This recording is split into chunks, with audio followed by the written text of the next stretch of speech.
warahmatullahi wabarakatuh. Assalamualaikum. Saya mau nanya Bu ya, anak saya itu hanya nyupir angkot, terus sering ada barang orang ketinggalan, sampai 2 minggu, 3 minggu tuh saya muter-muter nggak ada yang ngambil-ngambil. Itu hukumnya gimana Bu ya? Assalamualaikum warahmatullahi wabarakatuh. Kemudian masalah seseorang menemukan barang, ini bukan terbatas kepada yang namanya sopir, siapapun yang menemukan barang. Pokoknya gini loh, wahai hamba Allah, jangan tamak dengan sesuatu yang bukan miliknya.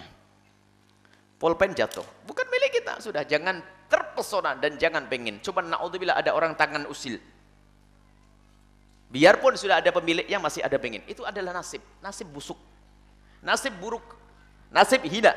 Ada orang penasaran, kalau tidak ngambil nggak enak. Padahal di rumah punya ini, naudzubillah. Memang dicatat oleh Allah sebagai hamba yang sengsara.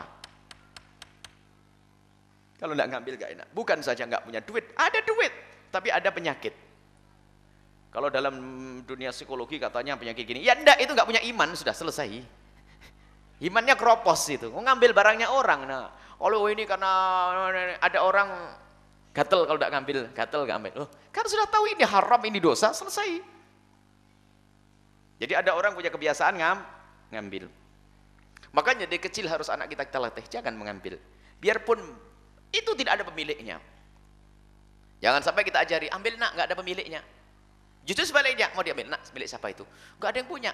Ada yang punya, cuman yang punya lagi tidak tahu, dia jatuh, sayang, tinggalin. Tidak diambil. Biasakan anak kita semacam itu. Selagi bukan miliknya, tidak boleh diambil. Kalau kita ajari, nak ambil nak, nggak ada yang punya. Oh gitu ya, selagi nggak ada punya boleh diambil. Tak taunya di pinggir jalan ada ini, oh kelihatannya nggak ada yang punya, diambil nanti. Yaitu pencuri kan dari situ. Kemudian, di saat menemukan sesuatu yang ada di lingkungan kita, di jalan dan sebagainya, nemukan barang, ternyata di dalam Islam ada hukumnya. Kalau kita menemukan sesuatu, termasuk di mobil kita, pasti miliknya orang karena bukan milik kita, karena mobil kita keluar masuk orang di situ. Maka bagaimana caranya? Jika itu barang sepele kayak pulpen, pokoknya yang sekiranya jika hilang itu yang kehilangan tidak terlalu mencari, namanya barang sepele. Kalau emas 1 on sepele enggak? Pasti jerit ya. Jadi barang sepele, pokoknya barang sepele intinya tidak usah ngukur orang, ibu saja kalau hilang.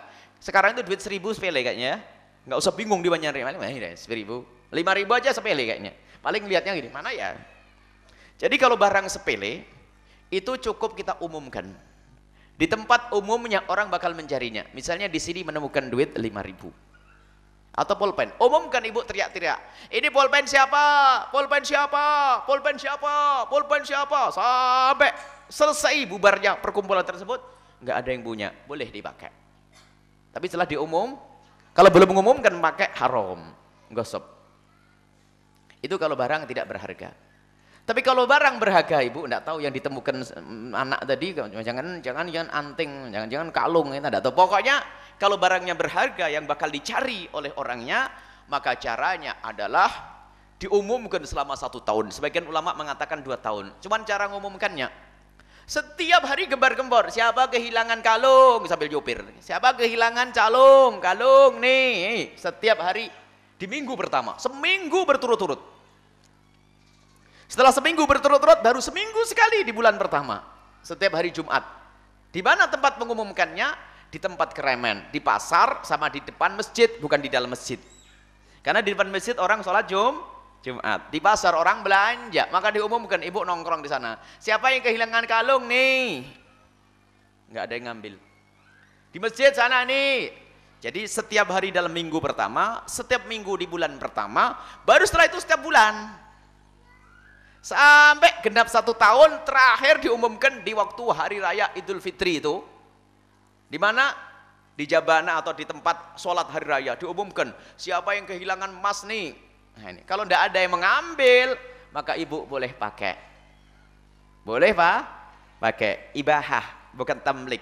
Diperkenankan untuk, sebagian mengatakan boleh dimiliki. Tapi yang benar adalah boleh engkau gunakan, dijual boleh, dimakan juga boleh. Tapi sudah diumumkan, ayo. Kalau tidak diumumkan haram. Sudah diumumkan, ternyata tidak ada yang mengambil, maka boleh kita ambil. Kalau ternyata nanti yang punya datang, ganti.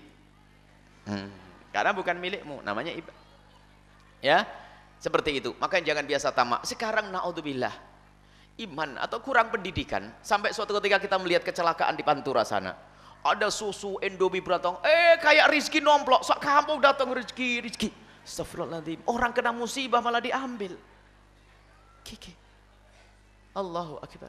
Ada orang jatuh, ada yang dompet diambil, subhanallah, penjahat, paling jahat. Sudah orang tertimpa musibah, naudzubillah. Dan itu juga dulu jahatnya sederhana. Orang sakit mestinya perlu ditolong, orang tak pernah tolong, lihat dompetnya diambil dompetnya. Ada ini. Astagfirullah. Itulah kalau sudah namanya manusia dipilih oleh Allah menjadi manusia hina, kejahatan pun orang berakal bingung. Kok bisa berbuat jahat kayak begitu? Sudah terkapar mau mati itu. Masih ingat sempat ngambil dompetnya. Ada truk tabrakan membawa barang dagangan baru belanja di Pleret waktu itu kalau tidak salah ceritanya.